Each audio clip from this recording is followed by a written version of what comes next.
देखिए, हमने नहीं देखा है उन्होंने क्या लिखा है, लेकिन बिहार में महिलाओं की सुरक्षा को लेकर के और जो माताओं बहनों के साथ एनडीए ने चुनाव के पहले घोषणा किया, उनको 10,000 रुपया दी गई, तो उनका बाकी 1,90,000 कब मिलेगा? 2 लाख देने का वादा था।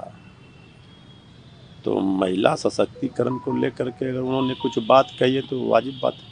उन्होंने ये भी कहा है कि बिना डरे वो अपने घर वापस आए, अब ऐसा ये कुछ देखिए, ये राजनीतिक विषय नहीं है।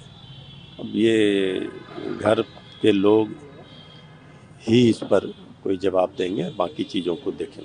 लेकिन मुख्यमंत्री से आग्रह है मृत्युंजय जी। मुख्यमंत्री से हमने पहले ही कहा कि उन्होंने किस संदर्भ में कहा है, क्या कहा है, हमने नहीं देखा है।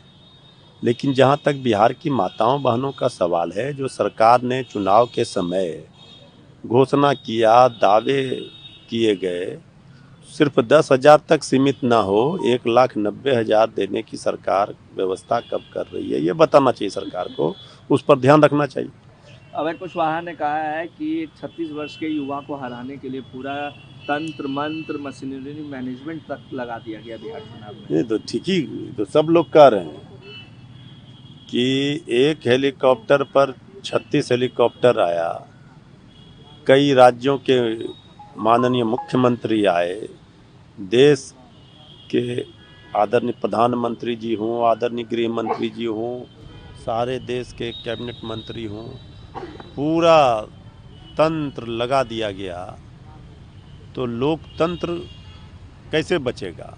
लोकतंत्र हार गया और मशीनरी की जीत हुई।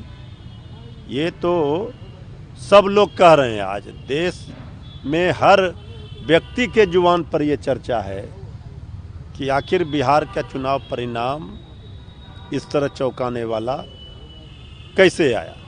सदन के भीतर ई सिगरेट विवाद पर टीएमसी सांसद सौगतो राय का कहना है, हम सदन के परिसर के भीतर ई सिगरेट पी सकते हैं। अब देखिए, ये तो लोकसभा या सदन के जो कस्टोडियन हैं, जो अध्यक्ष होते हैं, वो ही बता सकते हैं इसका क्या नियम है। सिगरेट पीना या कोई भी नशा करना हम जानते हैं स्वास्थ्य के लिए हानिकारक है, नहीं पीना चाहिए। अब वो क्या करते हैं नहीं करते हैं किसी के निजी जीवन में, इस पर क्या कहा जाए। ममता बनर्जी एक चुनावी सभा को संबोधित कर रही थी, कार्यक्रम में थी, जहां उन्होंने कहा कि चुनावी सूची में अपना नाम दर्ज कराने का आग्रह करने आई हैं, क्योंकि दिल्ली से बीजेपी चुनावी सूची में 1.5 करोड़ नाम हटाने के इरादे से डीएम पर दबाव बनाने के लिए लोगों को भेज रही है। देखिए, ममता दीदी बिल्कुल ठीक कह रही हैं। बीजेपी केंद्र की सरकार जिस तरह से बिहार में जो किया वो बंगाल में भी करना चाह रही है, लेकिन अब सब पूरा विपक्ष और ममता दीदी अलर्ट हैं, सतर्क हैं, सावधान हैं। बंगाल की जनता भी सतर्क है।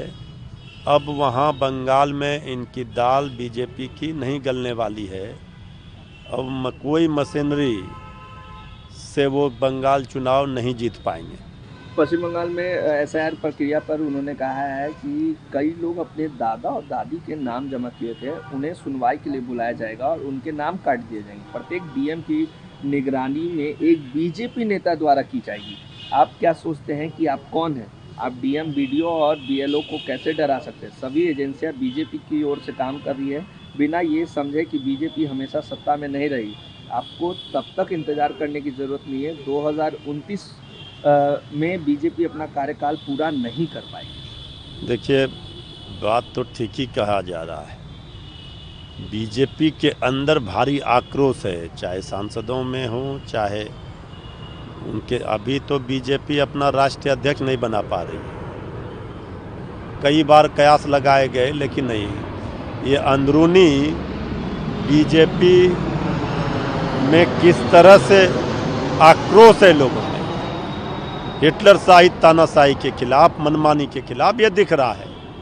और बंगाल में एसआईआर के माध्यम से अगर वोट चोरी का प्रयास होगा, ये संभव नहीं है। ममता दीदी मजबूती से वहाँ प्रतिकार करेंगे और इनके मनसे को सफल नहीं होने देंगे, केंद्र सरकार हो चाहे चुनाव आयोग। पश्चिम बंगाल के नेता प्रतिपक्ष शुभेंदु अधिकारी का कहना है, बंगाल में डिटेंशन कैंप की जरूरत नहीं होगी। हम बांग्लादेशी मुस्लिम घुसपैठियों को बाहर निकालेंगे। हर भारतीय यहाँ रहेगा, चाहे वो हिंदू हो या मुस्लिम, लेकिन एक भी बांग्लादेशी मुस्लिम यहाँ नहीं रहेगा। यहाँ डिटेंशन कैंप की ज़रूरत नहीं है। देखिए, घुसपैठिए पर ज्ञान देने वाले बीजेपी नेताओं को तो ये बताना चाहिए, 11 वर्षों से केंद्र में सरकार में है, इसका मतलब है कि बॉर्डर की सुरक्षा भी ये नहीं कर पा रहे हैं। घुसपैठिए घुस रहे हैं और ये देख रहे हैं, तो घुसपैठिए के बहाने इनका कहीं पर निगाह है, कहीं पर निशाना। असली मकसद है वोट चोरी करना। प्रधानमंत्री मोदी जॉर्डन, इथियोपिया और ओमान का दौरा 15 से 18 तक करेंगे। हाँ, तो आदरणीय प्रधानमंत्री जी विदेश दौरा करते ही रहते हैं, इस बार फिर जा रहे हैं।